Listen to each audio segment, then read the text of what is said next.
Cette année, notre principal objectif au Réseau d'aide aux personnes seules itinérantes de Montréal, c'est vraiment de s'assurer que la politique nationale de lutte à l'itinérance, qui a été adoptée par le gouvernement du Québec en février dernier, enfin, après 8 ans de travaux, 8 ans de pression, soit mise en place dans un plan d'action interministériel solide. C'est-à-dire qu'il y ait des actions au niveau de l'emploi, de la solidarité, au niveau de la santé, des services sociaux, au niveau du logement, pour agir bien concrètement pour prévenir et réduire l'itinérance. C'est ça qui identifie la politique qui a été adoptée de lutte à l'itinérance, c'est ça qui doit être fait. C'était entre autres pour ça qu'aujourd'hui, dans une trentaine de villes au Québec, dans le cadre de la Nuit des sans-abri, les gens ont voulu exprimer ce message-là, qu'on attend des réponses. On est très inquiets par ailleurs avec les orientations du gouvernement du Québec, les compressions qu'on nous annonce, justement dans des secteurs où il faudrait investir, il faudrait développer des mesures pour aider les gens qui sont dans la rue ou à risque de l'être, qu'on pense à l'aide sociale, qu'on pense aux services de santé.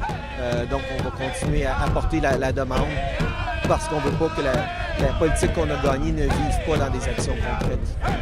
Quand on parle d'actions concrètes, on demande auprès des gouvernements d'implication. Ça peut être quoi une action concrète? Qu'est-ce qu'on attend? Deux exemples d'actions concrètes. Un premier au niveau des services sociaux. Aujourd'hui, dans le cadre de la Nuit des sans-abri, on a la présence de Denis Coderre qui a adopté un bon plan d'action à la Ville. Et une des mesures que M. Coderre appuie et reprend, c'est celle qu'il y ait des services d'injection supervisés qui soient mis en place. Ce qui est une très bonne chose, qui devrait être fait. Et ça prend un investissement justement de la part du gouvernement du Québec.